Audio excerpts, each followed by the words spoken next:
J'avais 10 ans quand j'ai fait ça. Je passais les vacances chez mon oncle à la campagne. Il était berger, un peu ermite. À 15 ans, il était parti de la famille pour garder un troupeau de 15 moutons que le grand-père d'un de ses amis lui avait légué. On ne l'avait plus revu au repas de famille depuis. Je n'aimais pas les moutons. Je les trouvais stupides, avec leur regard endormi et leur lenteur soporifique. Je pense que non plus ne m'appréciaient pas. Les 2 ou 3 fois où j'ai dû garder le troupeau, ce fut un cauchemar. Soit il y en avait un qui s'éloignait et je devais aller le chercher, soit au moment du retour, il se dispersait pour aller dans des directions différentes. Bien sûr, il n'y avait pas de chien de berger. Je partageais ma haine du mouton avec un enfant du village de la vallée, Eric. Son père avait été piétiné par son troupeau, affolé par un coup de feu des chasseurs. D'après Eric, il n'y avait eu aucun tir. De plus, ce n'était pas la période de chasse. Alors, tous les deux, on a eu une idée. On allait tuer les moutons de mon oncle. Mais comment ? En les empoisonnant. Pour fabriquer la mixture avec laquelle on allait les empoisonner, Eric, durant une nuit sans lune, s'est glissé dans l'arrière-boutique de la pharmacie. Il a pris tout ce qu'il pouvait. On s'est rejoint derrière l'église à 21h30, lui avec ses 2 cabas remplis de médicaments, moi avec un réservoir de 40 litres et plusieurs bouteilles de Javel. On a d'abord versé le Javel, puis tous les médicaments qu'on a ensuite mélangés. Ça a donné une couleur blanc-jaune qui empestait tellement que j'ai eu la nausée. On a traîné tant bien que mal la mixture jusqu'au champ où devaient paître les moutons le lendemain. On s'est réparti le terrain et, chacun avec un arrosoir, on a couvert l'herbe du poison. Je suis rentré à 6h du matin. Au moment où je me suis glissé dans ma chambre, j'ai entendu mon oncle se lever. J'avais eu chaud. Les moutons de mon oncle sont tous morts sur le chemin du retour. Il est revenu en larmes. J'ai tenté de le calmer, mais rien n'y faisait.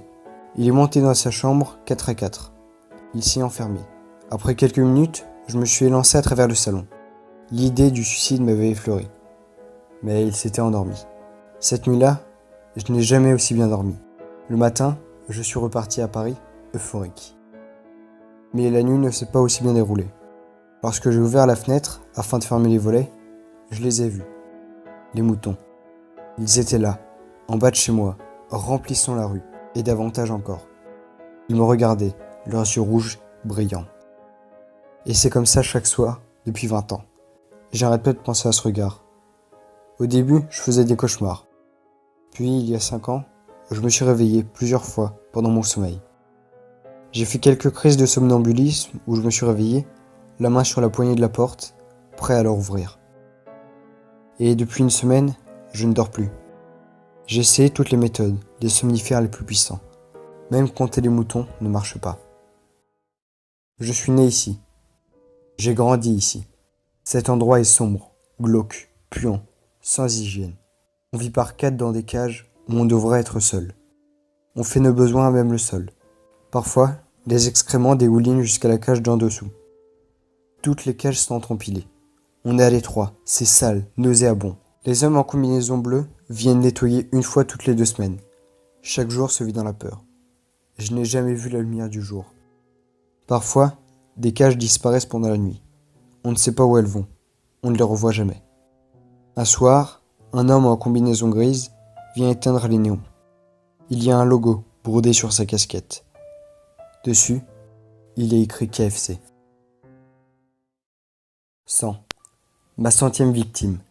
Elle m'a bien fait suer celle-là. J'ai mis son corps au grenier, comme toutes les autres. Ça commence à ne plus sentir très bon là-haut. Je m'octroie une pause bien méritée. Je me perds dans mes souvenirs.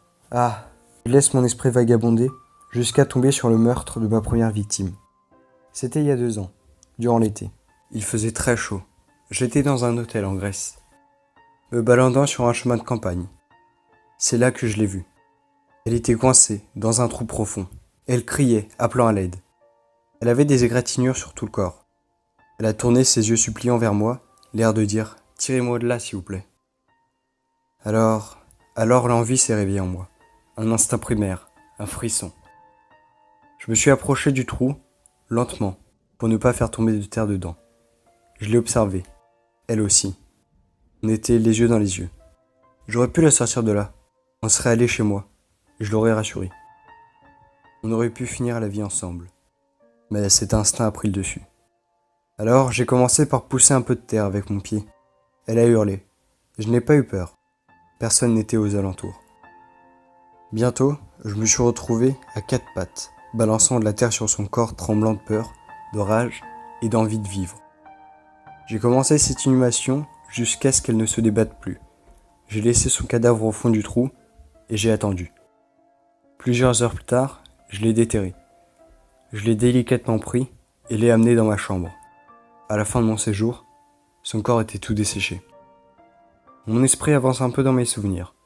Je suis maintenant à ma 10e victime. J'ai décidé d'être un peu plus sadique, de prolonger mon plaisir, de les voir paniquer encore plus.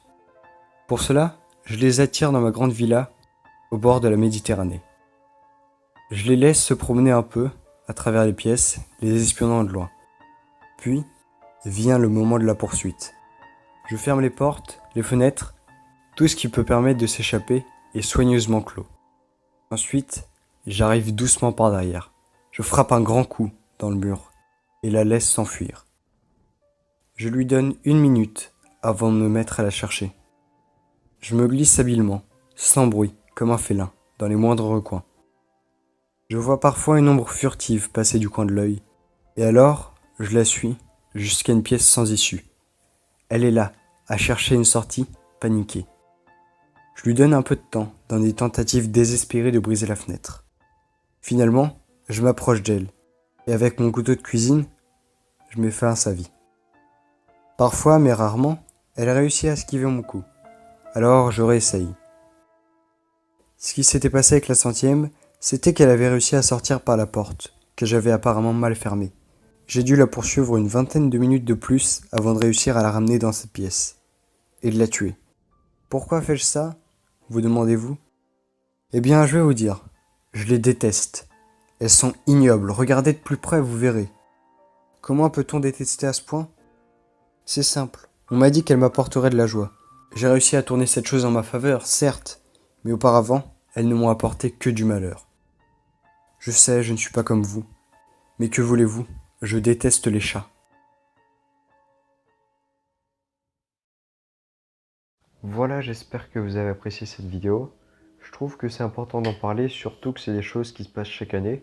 C'est vrai que pour cette vidéo, c'est pas le meilleur exemple, puisque ce sont des fictions, mais il y a des faits réels dans ces récits. Je le demande pas d'habitude, mais ce serait vraiment super de partager cette vidéo, et mieux encore, de partager toutes les vidéos de la semaine contre la maltraitance animale. En tout cas, je vous renvoie vers les vidéos précédentes dont les liens sont en description, et la vidéo de demain s'affichera dès qu'elle sera disponible sur l'écran de fin. Allez, je vous souhaite un bon après-midi, matin ou nuit, et je vous dis à bientôt pour une prochaine vidéo.